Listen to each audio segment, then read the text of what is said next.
Hey, thanks for checking out our video here, the making of, if you will, episode 47 of the Criminologist podcast. I am recording this for you on YouTube to get a taste of this episode. The entire episode will be available in audio form on all of your major podcast platforms, or if you prefer YouTube, I will also release a full audio version of episode 47 of the Criminologist on YouTube. So if you prefer that, we're all about providing options here at the Criminologist. So sit back and enjoy as I kick off the recording of episode 47 of the Criminologist podcast.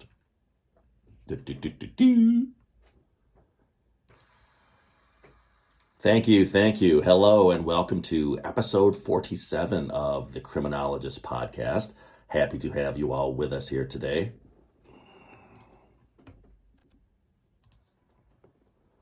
Okay, so let's take another illustration here, one more of an entity that has really perfected the 6-step process in inducing behavior change, and that is the criminal justice system.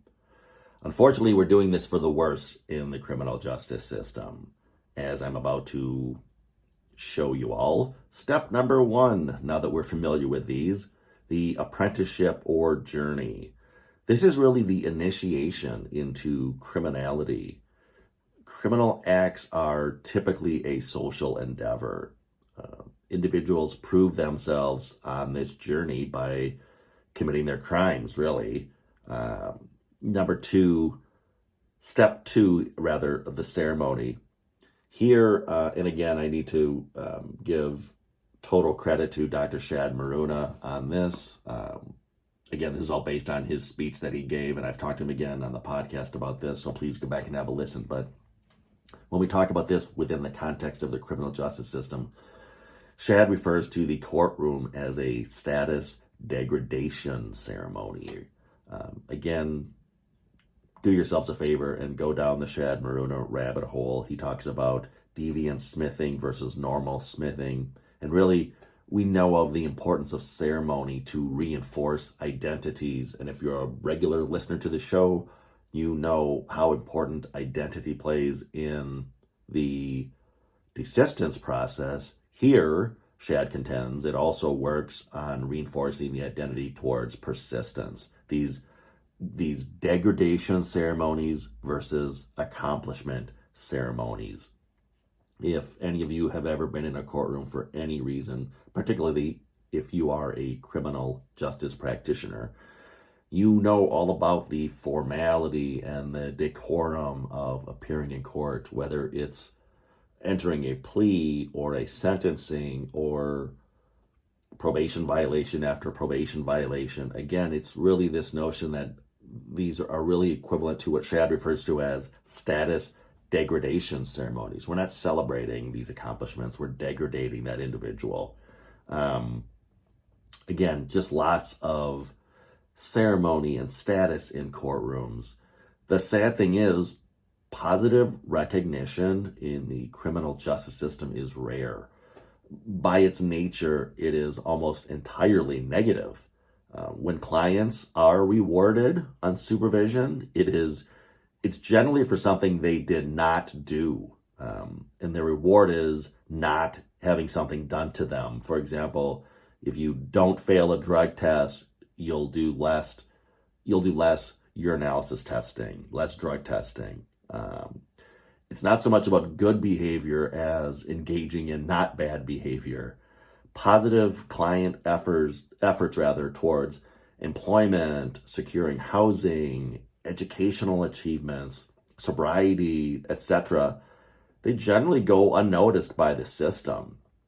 Shad contends that if police officers, judges, and wardens were to simply shake the hands of desisting ex-offenders and say, well done, well then the client would have to acknowledge some level of justice in the quote-unquote justice system. Again, in his book, Making Good, Shad talks about this rebiographing, if you will.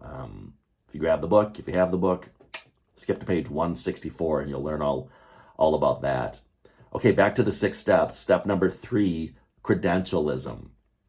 Well, in the criminal justice system, this results in a formal and long-lasting classification, and it is one that allows society to officially and legitimately discriminate against the individuals by credentialing them by saying, you are now a convicted felon. And again, with that conviction goes almost license for society to discriminate against these people. Let's talk about step 4, the renaming. So after the status degradation ceremony and the credentialing, a new name is assigned, that of offender. And again, if you are a regular listener of the podcast, you know how much I've gone on and on about the use of that term and just sort of labeling. Lots of literature out there about labeling theory and how these labels have such a negative effect on the desistance process. Or, as I'm saying here, in this sort of bizarro world, how that renaming works in individuals persisting more in crime, because again, we slap on that term offender and it sticks with them for years, if not longer, where we are really just looking at the worst thing somebody did on the worst day of their life and affixing that label to them for years and expecting them to change that behavior. Okay, step number 5, exclusive subculture, inclusion rather, within an exclusive subculture. By excluding from mainstream opportunities, excluding these individuals, convicted felons now, from mainstream opportunities, we embed that individual into a criminal subculture. And that, of course, gets worse in jails and prison, the whole subculture, or again, with gang membership. If you've seen the brilliant documentary that Shad Maruna and Fergus McNeil and others produced, you'll see the quote by a desisted individual at the end, the individual who's been given the OBE by the British government, and he talks about, hey, if you don't want me in your gang, I'm not going to be in your gang. Again, he's referencing the exclusive criminal subculture that we inadvertently create here and drive individuals into. And then finally, step number 6, internalizing or self-labeling. This is going from somebody who stole a car to a car thief, going from a person who is addicted to an addict.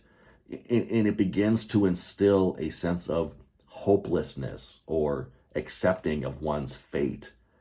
And then, of course, this really leads into the phenomenon of prisonization as well, again, where that internalizing and self-labeling kicks in.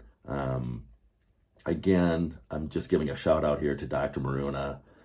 He has talked about the fact that in the risk needs responsivity model, when we look at dynamic risk factors, there's actually another dynamic risk factor, and that is, per Shad, imprisonment itself is criminogenic, right? Imprisonment itself is criminogenic. He contends that the question shouldn't be, how dangerous is this person, but rather, how dangerous is imprisonment for this person? How much damage will another month of incarceration do to this individual? How then could we flip this script around and use this awesome 6-step process to promote desistance?